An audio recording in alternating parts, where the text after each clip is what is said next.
एक बार की बात है जब मुंबई शहर के एक गांव में पायल नाम की एक लड़की रहा करती थी।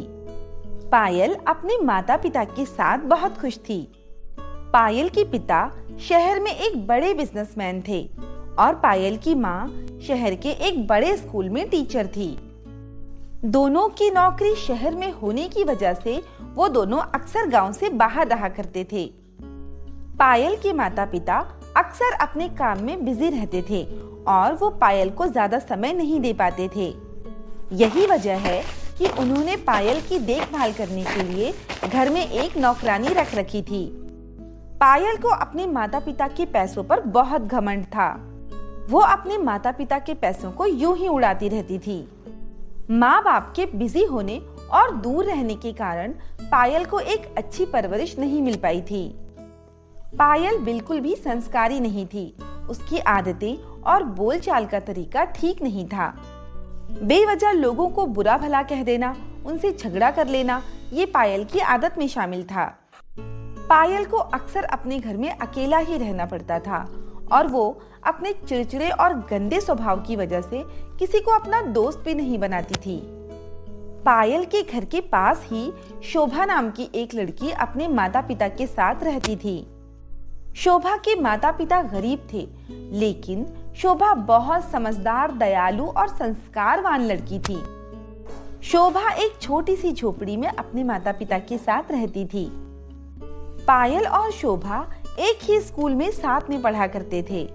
उन दोनों की आपस में अच्छी दोस्ती थी। एक दिन शाम शाम को पायल अपने डॉगी को लेकर वॉक करते हुए ऐसे ही निकली। तभी उसकी नजर शोभा पर गई, जो अपने घर के बाहर झाड़ू लगाकर साफ सफाई कर रही थी। पायल ने रोशनी के पास जाकर कहा, रोशनी, ये तुम क्या कर रही हो? ये गंदा काम तुम क्यों कर रही हो? ऐसा लग रहा है कि तुमने बहुत दिनों से नहाया भी नहीं है और तुम्हारे बाल भी कितने गंदे हो चुके हैं। छी! पायल, मैं अभी झाड़ू लगा रही हूँ, घर की साफ सफाई कर रही थी ना, इसीलिए मेरे बाल गंदे हो गए। अपनी माँ के कामों में मदद करने के बाद मैं नहाऊंगी। क्या कहा? सफाई कर रही हो? क्यों, तुम्हारे घर में नौकर नहीं है क्या? पायल, हम छोटे से घर में रहते हैं, हमें नौकर की क्या जरूरत? मेरी माँ तो घर का काम सारा खुद ही कर लेती है। आज उनकी तबीयत ठीक नहीं थी, इसीलिए मैं घर की सफाई करने लगी। हाँ शोभा, तू सच कह रही है। तुम लोग गरीब हो ना, नौकर नहीं रख सकते। मैं तो भूल ही गई थी। तुम्हें तो खुद ये सब काम करने की आदत है। मेरी तरह ऐश की जिंदगी थोड़ी है तुम्हारी। अच्छा ठीक है, मैं जा रही हूँ, मुझे अपने डॉगी को घुमाना भी तो है। ऐसा कहकर पायल हंसते हुए वहां से चली जाती है। बेचारी शोभा अपना मजाक उड़ता देख दुखी हो जाती है। वैसे भी पायल शोभा को बेइज्जत करने का कोई मौका नहीं छोड़ती थी।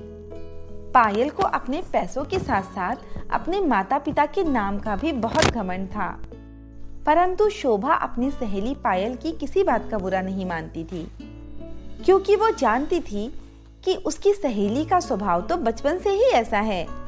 बस इसी तरह से समय बीतता जाता है। एक दिन शोभा मार्केट से सब्जियां ले रही होती है।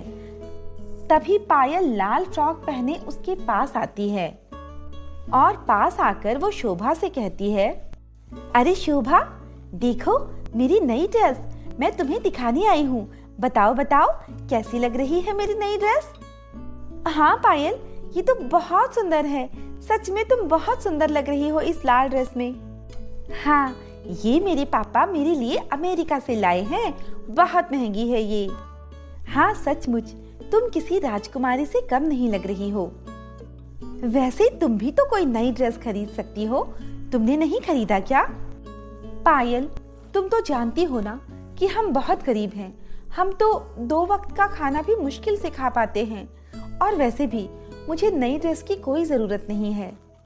मैं अपने पुराने कपड़ों के साथ भी बहुत खुश हूँ। ओह सॉरी, मैं तो भूल ही गई थी। तुम लोगों के पास इतने अच्छे कपड़े कहाँ से आएंगे?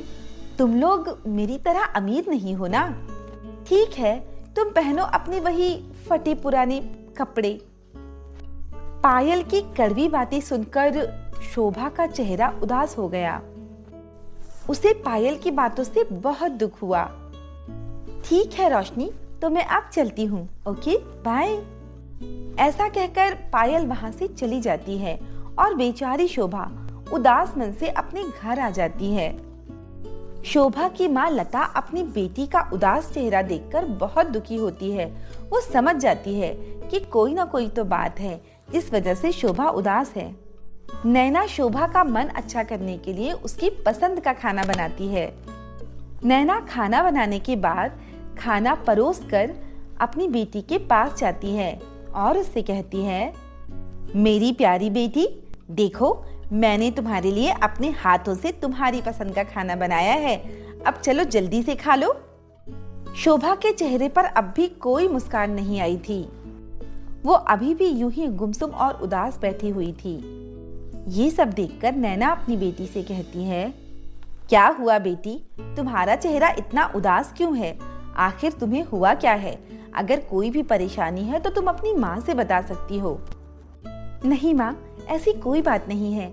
आज आपने मेरी पसंद के सारे खाने बनाए हैं, मैं बहुत खुश हूँ। पायल को भी आपके हाथों का खाना बहुत पसंद है। अगर आप कहें तो मैं पायल को थोड़ा सा खाना दे आऊं? बेटा शोभा, तुम भूखी होगी, तुम ऐसा करो, तुम खाना खा लो और मैं तुम्हारी फ्रेंड को जाकर ये खाना दे आती हूँ, ठीक है? ठीक है माँ, ऐसा ही कर लेते हैं। नैना खाना लेकर पायल के घर जाती है। पायल घर में अकेली होती है। बेटा पायल, कहाँ हो तुम? तुम्हारे घर पे मम्मी पापा नहीं है क्या? नहीं आंटी, आज वो लोग आने में थोड़ा लेट हो गए। आप बताइए क्या बात है? बेटा, आज मैंने शोभा की पसंद का सारा खाना अपने हाथों से बनाया है। शोभा ने कहा है कि मैं तुम्हें दे आऊं। बेटा, ये खाना खा लेना। शोभा ने बताया था कि तुम्हें मेरे हाथ का खाना बहुत पसंद है। बस, तो फिर मैं ले आई तुम्हारे लिए। सॉरी आंटी, लेकिन मैं ये खाना नहीं खा सकती। मेरे पापा तो आज आते समय मेरे लिए 5 स्टार होटल से खाना लाएंगे और मैं वहीं खाऊंगी। आप ये खाना वापस ले जाइए। पायल को खुद को अमीर साबित करने का बहुत शौक था, इसीलिए वो शोभा की मम्मी से खाना नहीं लेती और उसे वापस कर देती है। इसी तरह समय बीतता रहता है। एक दिन पायल के घर की नौकरानी पायल के घर में सफाई कर रही थी। सीमा आंटी, आपको अच्छे से काम करना चाहिए, साफ सफाई से। कैसी सफाई कर रही हैं आप? मुझे तो सफाई कहीं नजर नहीं आ रही। कहाँ ध्यान है आपका? आपको पता होना चाहिए कि सारे घर का एक एक सामान बहुत महंगा है। अगर कुछ टूट फूट गया तो उसकी भरपाई कैसे होगी? वैसे आंटी, आपने तो अपने घर में इतना महंगा सामान कभी नहीं देखा होगा ना? ये तुम क्या कह रही हो बेटा? हम गरीब लोग हैं, जैसे तैसे अपना खर्चा चलाते हैं। हमारे पास ये महंगे महंगे सामान कहाँ से आएंगे? हमें तो 2 वक्त की रोटी मिल जाए वही हमारे लिए बहुत होता है। अरे हाँ, मैं तो भूल ही गई थी। आपके यहाँ इतना महंगा सामान कहाँ से आएगा? आपके तो कपड़े भी फटे पुराने हैं और इनमें से तो बदबू भी आती है। बेचारी नौकरानी ये सब सुनकर बहुत दुखी होती है, लेकिन वो अपना लगा लगाया काम गंवाना नहीं चाहती थी, इसीलिए उसकी बातों पर ध्यान न देकर वो अपनी साफ सफाई में वापस से लग जाती है। शाम को जब पायल के माता पिता घर वापस आते हैं तो वो बहुत दुखी दिखाई देते हैं। अरे मम्मी पापा, काफी देर कर दिया आपने आने में, आइए ना, बैठिए। लेकिन क्या बात है, आप लोग इतने दुखी नजर क्यों आ रहे हैं? क्या हुआ है? बेटा पायल, हमारे बिजनेस में हमें बहुत बड़ा लॉस हुआ है। हमारा पूरा बिजनेस बर्बाद हो गया और हम सड़क पर आ गए। क्या? लेकिन पापा, आप परेशान क्यों होते हो? मम्मी भी तो नौकरी करती है। बेटा, मेरा बिजनेस बर्बाद होने के साथ साथ मेरी इतनी बदनामी हुई कि तुम्हारी मम्मी को प्रिंसिपल ने नौकरी से निकाल दिया। अब हम जल्द सड़क पर आने वाले हैं। हमारा सब कुछ नीलाम हो जाएगा। हमें भी गरीबों की तरह जिंदगी जीना पड़ेगा। ये सब सुनकर पायल बहुत दुखी हो जाती है। अगले दिन पायल का घर नीलाम हो जाता है। सब कुछ सरकार जब्त कर लेती है। अब पायल और उसके माता पिता को वो घर छोड़कर जाना था। पायल अपनी रेड गाउन को ध्यान से देखती है। वो उसे छोड़ना नहीं चाहती थी, इसीलिए वो उसे चुराकर अपने साथ रख लेती है। अब पायल अपने मम्मी पापा के साथ एक छोटे से घर में रहती थी। एक दिन पायल अपने नए घर में गुमसुम बैठी थी। तभी अचानक से उसे कोई आवाज सुनाई दी। पायल ने देखा कि वो रेड फ्रॉक बोल रही है। ये देखकर पायल चौंक जाती है। अरे क्या तुम बोल रही हो? क्या तुम बोल सकती हो? हाँ पायल, मैं एक जादुई फ्रॉक हूँ। मुझे मामूली समझने की गलती मत करना। पायल, तुमने शोभा को बहुत परेशान किया है। आज तुम्हारी जो हालत है उसकी जिम्मेदार तुम खुद हो। अगर तुमने शोभा को परेशान नहीं किया होता तो तुम्हारे साथ ये सब कुछ कभी नहीं होता।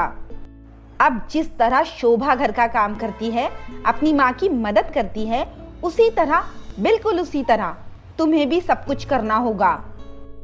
पायल उस फ्रॉक की बातों पर ध्यान नहीं देती और उसे टाल देती है। अचानक वो फ्रॉक गुस्से में आ जाती है और पायल को बिजली के झटके देने लगती है। अब पायल बहुत डर जाती है और वो वैसा ही करने लगती है जैसा वो फ्रॉक कहती है। एक दिन पायल अपने घर के बाहर सफाई कर रही थी।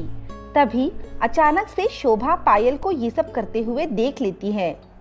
शोभा पायल के पास आकर उससे पूछती है, पायल, तुम्हारी ये हालत कैसे हुई? मुझे तो कुछ समझ नहीं आ रहा है। पायल ने शोभा को सारी बातें बताई। शोभा ये सब सुनकर बहुत दुखी होती है। शोभा पायल को सारे काम सिखा देती है और वो दोनों मिलकर पायल के घर की सफाई करते हैं।